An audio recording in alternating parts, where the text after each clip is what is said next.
Dan itu tadi beberapa sentimen yang berkembang yang berhasil dihimpun oleh tim redaksi kami dan semoga bisa menjadi referensi untuk Anda. Dan kami ingatkan kembali pemirsa Anda masih bisa bergabung di WhatsApp interaktif kami di 0812 di 8788 di 3723 seperti yang tertera di layar televisi Anda nantinya. Dan saat ini kami sudah terhubung melalui Zoom bersama dengan Bapak Octavianus Audi yang merupakan Head of Customer Literation and Education PT Kiwom Sekuritas Indonesia. Kita akan langsung sapa saja Pak Audi, selamat sore, apa kabar Pak? Selamat sore Pak David, kabar baik, terima kasih.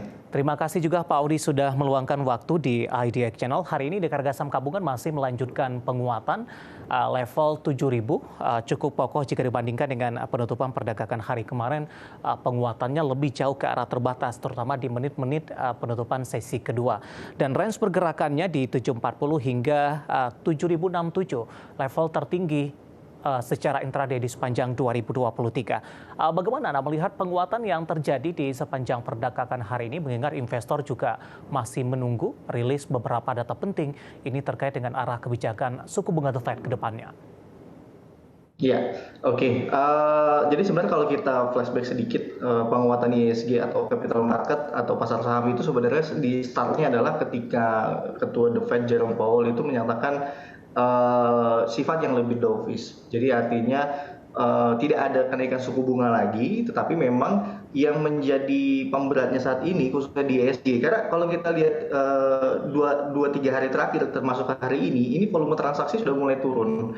Jadi artinya kenaikan kenaikan hari ini sepertinya tidak didorong juga oleh kenaikan dari volume transaksi, dan ini memang indikasinya akan sedikit rapuh gitu ya. Dan kalau kita lihat beberapa kali kena level 7.050, dan so far kalau misalkan ternyata memang hari ini di close-nya di atas 7.050, saya lebih optimis gitu ya untuk ISG bisa rally lagi nextnya ke 7.100. Tapi kalau ternyata memang hari ini masih ditutupnya di bawah 7.050, ya ditambah lagi dengan ada sentimen Ketua The Fed yang memang akan memberikan pidatonya di Atlanta.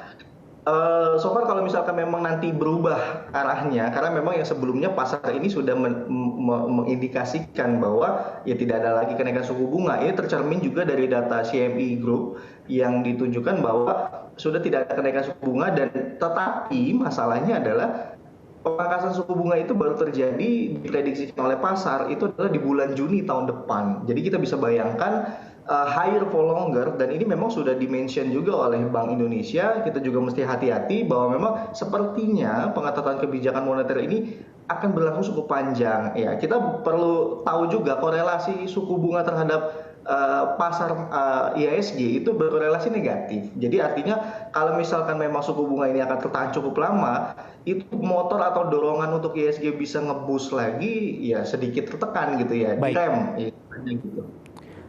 Baik, Pak Audi, tampaknya dari sisi rotasi pergerakan sektoral ini balik lagi ke... Halo Pak Audi?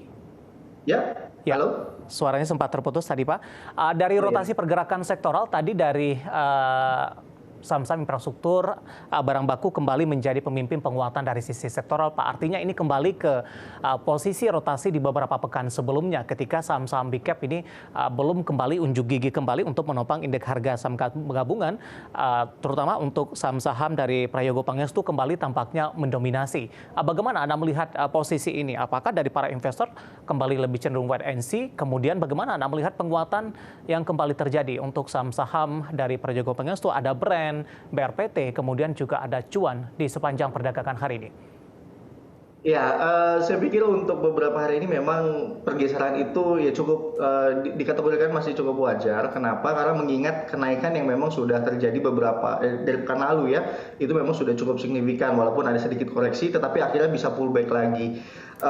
Dan kalau kita lihat memang rata-rata emiten yang konglomerasi tadi yang disebutkan bahwa memang kalau kita lihat rapornya di kuartal ketiga ini memang masih cukup bagus. Jadi artinya kenaikan-kenaikan dari emiten para konglomerasi ini didorong oleh rapor yang cukup baik. Jadi artinya dari pertumbuhan, lalu juga dari laba bersihnya juga masih growth secara tahunan, year on year. Ya saya pikir itu yang akan menjadi boosternya gitu ya untuk saat ini. Dan Kalau memang terjadi rotasi balik lagi, dan kalau kita lihat memang banking hari ini kurang sedikit menekan gitu ya, kurang sedikit mendorong, jadi sehingga ISG ini sudah agak sedikit lambat kalau dibandingkan dengan sebelum-sebelumnya. Kita mesti berkaca bahwa sektor finansial itu 30% kapitalisasi pasar ISG. Oke. Jadi misalkan melambat, ya memang ini rotasinya memang sedang terjadi. Baik, balik lagi kepada saham Prajogo Pangestu yang hari ini menguat signifikan. Sebenarnya Pak Audi, di WhatsApp interaktif kami ini rata-rata menanyakan saham-saham brand, BRPT dengan penguatan yang signifikan terjadi. Tapi kita akan jeda terlebih dahulu, nanti kita akan lanjutkan, nanti juga kita akan lihat saham-saham pilihan apa saja yang Anda rekomendasikan di tengah penguatan indeks harga saham gabungan, meskipun di beberapa menit jelang penutupan ini penguatannya sudah mulai kembali terbatas. Nanti kita akan lanjutkan dan pemirsa kami akan segera kembali sesaat lagi.